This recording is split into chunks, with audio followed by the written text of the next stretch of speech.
Hello welcome to Lincy's link. എല്ലാ കൂട്ടുകാർക്കും ലിൻസീസ് ലിങ്കിലേക്ക് സ്വാഗതം. വളരെ ഈസിയായി നമ്മുടെ എല്ലാവരുടെയും വീട്ടിൽ വളർത്താവുന്ന ചെടിയാണ് ബൊഗെയിൻവില്ല. അപ്പോൾ ബൊഗെയിൻവില്ലയുടെ മെയിനായിട്ട് നമ്മൾ ചെയ്യുന്നൊരു മിസ്റ്റേക്ക് എന്ന് പറഞ്ഞാൽ ഓവർ വാട്ടറിങ് ആണ്. അപ്പോൾ ആരും ഒരുപാട് വെള്ളം കൊണ്ട് ബൊഗെയിൻവില്ലയ്ക്ക് ഒഴിച്ചു കൊടുക്കരുത്. കാരണം നമ്മൾ വെള്ളം കൂടുതൽ ഒഴിക്കുന്നതിനനുസരിച്ച് അതിൻ്റെ ഇലകളായിരിക്കും കൂടുതൽ വരുന്നത്, പൂക്കൾ വരാൻ താമസിക്കും.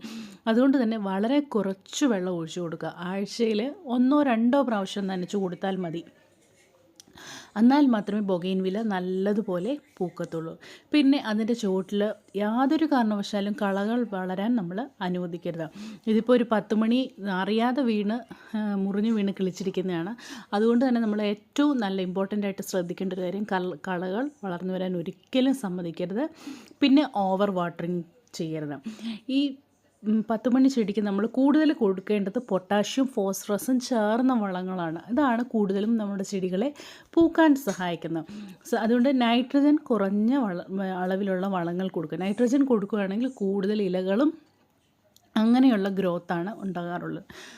അതുപോലെ തന്നെ റോസ് പലരും പറയാറുണ്ട് മൊട്ട് വിരിയുന്നില്ല, അതുപോലെ തന്നെ കേടായി പോകുന്നത്. ഇതൊരു മെയിനായിട്ടുള്ളൊരു കാരണമെന്ന് പറഞ്ഞാൽ, ഒന്ന് ന്യൂട്രിയൻറ്റ് ഡെഫിഷ്യൻസിയാണ്. അതായത് ചെടികൾക്ക് വേണ്ടത്ര ന്യൂട്രിയൻസ് കിട്ടുന്നില്ല. അതുപോലെ തന്നെ ഇൻസെക്റ്റിൻ്റെ അറ്റാക്കുകൾ, അതായത് ഒരുപാട് സ്പൈഡർ മൈറ്റ്സ്, നമ്മുടെ ചുറ്റുമുള്ള പല ജീവികളും ഈ റോസ് ചെടികളെ വന്ന് ആക്രമിക്കാറുണ്ട്. അപ്പോൾ ആഴ്ചയിൽ ഒരിക്കൽ നമ്മൾ ഏതെങ്കിലും രീതിയിലുള്ള നീം ഓയിലോ എന്തെങ്കിലും റോസിന് കൊടുക്കുന്നത് വളരെ നല്ലതാണ്. ഇതൊക്കെ നമ്മൾ സമയാസമയങ്ങളിൽ റീപോർട്ട് ചെയ്യേണ്ട ചെടികളാണ്. ഇത് ഞാനിപ്പോൾ കാണിക്കുന്നത് നമ്മുടെ സ്പൈഡർ പ്ലാന്റ് ആണ്. ഇത് നമ്മുടെ കലീസിയ റെപ്പൻസിൻ്റെ വേറൊരു കളറ്. അപ്പോൾ ഇതൊക്കെ എന്ന് പറഞ്ഞാൽ തന്നെ, അതുപോലെ തന്നെ ടർട്ടിൽ വൈൻ, ഇത് റീപോർട്ടിംഗ് ചെയ്യേണ്ട സമയമായിരിക്കുകയാണ്. അപ്പോൾ റീപോർട്ടിംഗ് ചെയ്തില്ലെങ്കിൽ ഇതേപോലെ ഇലകളൊക്കെ കരിഞ്ഞ് വരാറുണ്ട്. ഇത് നിങ്ങൾ പ്രത്യേകം ശ്രദ്ധിക്കേണ്ട ഒരു കാര്യമാണ്. സമയാസമയങ്ങളിൽ നമ്മൾ ചെടികൾ റീപോർട്ട് ചെയ്ത് കൊടുക്കണം. റീപോർട്ട് ചെയ്യുന്നത് താമസിക്കുന്നതിനനുസരിച്ച് ചെടികൾ നശിച്ചു പോകാനുള്ള ചാൻസ് ഉണ്ട്. പിന്നെ വളരെ ഇമ്പോർട്ടൻ്റ് ആയിട്ടുള്ളൊരു കാര്യം, റോസൊക്കെ പൂത്തതിന് ശേഷം ഞാനിപ്പം ചെയ്തതുപോലെ തന്നെ നമ്മൾ കട്ട് ചെയ്ത് കൊടുക്കണം. അതായത് പ്രൂണിങ് ചെയ്ത് കൊടുക്കണം. പ്രൂണിങ് ചെയ്ത് കൊടുത്താൽ മാത്രമേ സൈഡ് ബ്രാഞ്ചസ് ഒക്കെ വന്ന് നല്ല രീതിയിൽ കിളിച്ചു വരത്തുള്ളൂ. അടുത്ത ഒരു കാര്യം പറഞ്ഞാൽ, തെറ്റിയിലൊക്കെ ഉണ്ടാകുന്നൊരു കാര്യമാണ്, ഒരു പ്രാവശ്യം പൂത്തതിന് ശേഷം നമ്മൾ നോക്കുകയാണെങ്കിൽ ഇതേപോലെ കരിഞ്ഞ് വരും. അതിൻ്റെ ഓരോ കമ്പുകളും കരിഞ്ഞു വരും. അന്നേരം ആ കരിഞ്ഞു വരുന്ന കമ്പുകൾ നമ്മൾ കട്ട് ചെയ്ത് കൊടുക്കുകയാണെങ്കിൽ അതിൻ്റെ താഴെ വെച്ച് നല്ല ബ്രാഞ്ചസ് വന്ന് നല്ല ബുഷിയായിട്ട് വരാൻ അത് സഹായിക്കും. ഇത് നമ്മുടെ അലോവേര ചെടിയാണ്. അലോവേരയൊക്കെ എല്ലാ വീടുകളിലും വളരെ ഈസി ആയിട്ട് വളർത്താം. ഒരു തൈ എവിടുന്നെങ്കിലും ഒന്ന് ഒപ്പിച്ച് കഴിഞ്ഞാൽ, എന്നിട്ട് ചട്ടിയിൽ വെച്ച് കഴിഞ്ഞാൽ വളരെ ഈസി ആയിട്ട് കിളിപ്പിച്ചെടുക്കാൻ പറ്റുന്ന ഒരു കാര്യമാണ്.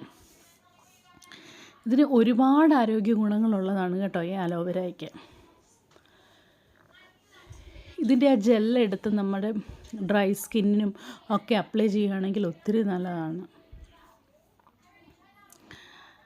ഇങ്ങനെ കുറച്ച് കാര്യങ്ങൾ നമ്മൾ ശ്രദ്ധിക്കുകയാണ്, ഒത്തിരി നല്ലതാണ്. ഇപ്പോൾ ഇവിടെ എന്ന് പറഞ്ഞാൽ ഒരുപാട് നമ്മൾ ഗാർഡനിങ് ചെയ്യുന്നതിനോടൊപ്പം തന്നെ നമുക്ക് ചെയ്യാൻ പറ്റുന്ന 1-2 ചട്ടി ഉണ്ടെങ്കിൽ നമുക്ക് വെജിറ്റബിൾസും വളർത്തിയെടുക്കാൻ പറ്റും.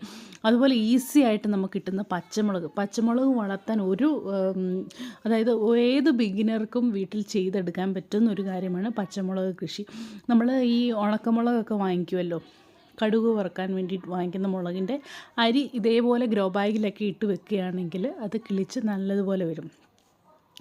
പിന്നെ ഗാർഡനിങ് ചെയ്യുന്നവരും നമ്മുടെ ഇതുപോലെയുള്ള പാത്രങ്ങളൊക്കെ നമ്മുടെ പറമ്പിലുണ്ടെങ്കിൽ വെള്ളം കെട്ടിക്കിടന്ന് അത് കൊതുക് പെരുകാനുള്ളൊരു സാധ്യതയുണ്ട്. അപ്പോഴും നമ്മൾ ഗാർഡനിലും മുറ്റത്തൊക്കെ പോകുമ്പോഴത് പ്രത്യേകം ശ്രദ്ധിക്കണം. അങ്ങനെയുള്ള വെള്ളം കെട്ടിക്കിടക്കുന്നതൊക്കെ നമ്മളെടുത്ത് ചരിച്ച് കളയണം, ഇല്ലെങ്കിൽ കൊതുക് പെരുകി അത് വേറൊരു ഡെങ്കി പോലുള്ള ഡിസീസൊക്കെ വരാനുള്ളൊരു ചാൻസ് ഉണ്ട്.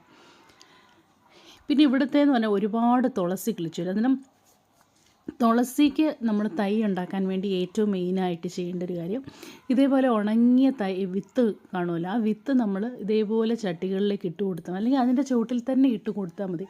അപ്പോഴടുത്ത സീസണിൽ അത് തന്നെ കിളിച്ചു വരും. ഇങ്ങനെ കുറച്ച് കാര്യങ്ങളൊക്കെ എനിക്കിന്ന് നിങ്ങൾക്ക് പറഞ്ഞു തരാൻ പറ്റി. നിങ്ങൾക്കറിയാവുന്ന ഗാർഡൻ ടിപ്സും ഗാർഡൻ ഹാക്സും ഒക്കെ താഴെ കമൻറ്റ് ചെയ്യുക. ഞാനത് വേറൊരു വീഡിയോയിൽ നിങ്ങൾക്ക് തന്നെ പറഞ്ഞു തരുന്നതായിരിക്കും. ഇത് വേറൊരു ചെടിയാണ്. ഇതും വളരെ ഈസി ആയിട്ട് ഒരു കെയറും കൊടുക്കാതെ കിളിച്ച് പിടിപ്പിക്കാൻ പറ്റുന്ന ഒരു ചെടിയാണിത്. വളരെ ഈസി ആയിട്ട് കിളിച്ച് വരുന്നത്. ഞാനിതിന് യാതൊരു ഫെർട്ടിലൈസറാകട്ടെ അങ്ങനെയുള്ള ഒന്നും കൊടുക്കാറില്ല. അത് കുറച്ച് മണ്ണും മാത്രം മതി ഈ ചെടി നമുക്ക് പിടിപ്പിച്ചെടുക്കാം. മണ്ണും വെള്ളവും മാത്രം മതി. ഇത് കണ്ടോ, നല്ല ചട്ടി നിറഞ്ഞു നിൽക്കുന്നൊരു ചെടിയാണ്, യാതൊരു കെയറും കൂടാതെ. പിന്നെ വളരെ ഈസി ആയിട്ട് കിളിപ്പിക്കാൻ പറ്റിയ, അതായത് പൂക്കളുണ്ടാകുന്നൊരു ചെടിയാണ് നമ്മുടെ 10 മണി ചെടി. 10 മണി ചെടിയുടെ പല വെറൈറ്റീസ് ഉണ്ട്, പല കളേഴ്സ്, 100-ലധികം ഇത് വെറൈറ്റി 10 മണികളുണ്ട്. അതായത് പല കളറുകൾ മിക്സായിട്ട് വരുന്നത് 10 മണി. അതും ഈസി ആയിട്ട് വളർത്താൻ പറ്റും. അതുപോലെ റോസ്, ഇങ്ങനെയൊക്കെയുള്ള ചെടികളാണ് നമുക്ക് ഈസി ആയിട്ട് വളർത്തിയെടുക്കാൻ പറ്റിയത്. അതുപോലെ മറ്റൊരു ചെടിയാണ് നമ്മുടെ മെലാസ്റ്റോമ എന്ന് പറയുന്നത്. ഇത് മെലാസ്റ്റോമ എന്ന് പറഞ്ഞാൽ നല്ല സൂര്യപ്രകാശം ഉള്ളിടത്ത് കൊണ്ട് വെക്കുക, നല്ലതുപോലെ നിറയെ പർപ്പിൾ കളർ ഇതേപോലെ പൂവുണ്ടാകുന്നത് കാണാൻ സാധിക്കും. ഇപ്പോൾ ഈ ഒരു ചെടിയുടെ കാര്യം എന്ന് പറഞ്ഞാൽ ഞാനൊന്ന് കട്ട് ചെയ്ത് കൊടുത്തതാണ്. കട്ട് ചെയ്തതിന് ശേഷമാണ് ഫുൾ സൈഡ് ബ്രാഞ്ചസ് വന്ന് ഇപ്പം നല്ല ബുഷിയായിട്ട് നിൽക്കുക, നിറയെ മുട്ടുകളുണ്ട്. ഇതിപ്പം മുട്ടുകൾ ഫുൾ വിരിഞ്ഞതിന് ശേഷം കാണാൻ ഒത്തിരി ഭംഗിയാണ്. ആരും ഇത് കണ്ടാൽ ഇഷ്ടപ്പെടുന്ന ഒരു ചെടിയാണ് നമ്മുടെ മെലാസ്റ്റോമ പ്ലാന്റ്. അതുപോലെ തന്നെ മെലാസ്റ്റോമ പ്ലാന്റ് നമ്മൾ നടുകയാണെങ്കിൽ ഒരുപാട് ഗുണങ്ങളുണ്ട്. അത് നമ്മുടെ പ്രകൃതിയെ നല്ലതുപോലെ ശുദ്ധീകരിക്കുന്ന ഒരു ചെടിയാണ് നമ്മുടെ മെലാസ്റ്റോമ. 10 മണി ചെടികൾ നമ്മൾ ചട്ടിയിൽ, അതുപോലെ തന്നെ വെർട്ടിക്കൽ ഗാർഡനിലും ഒക്കെ വെക്കാൻ നല്ലൊരു ചെടിയാണ് 10 മണി ചെടി. അതുപോലെ അഗ്ലോണിമയ്ക്ക് നമുക്ക് ഒരുപാട് കെയർ ഒന്നും വേണ്ട, വളരെ ഈസി ആയിട്ട് ഗ്രോ ചെയ്യുന്നൊരു ചെടിയാണ്.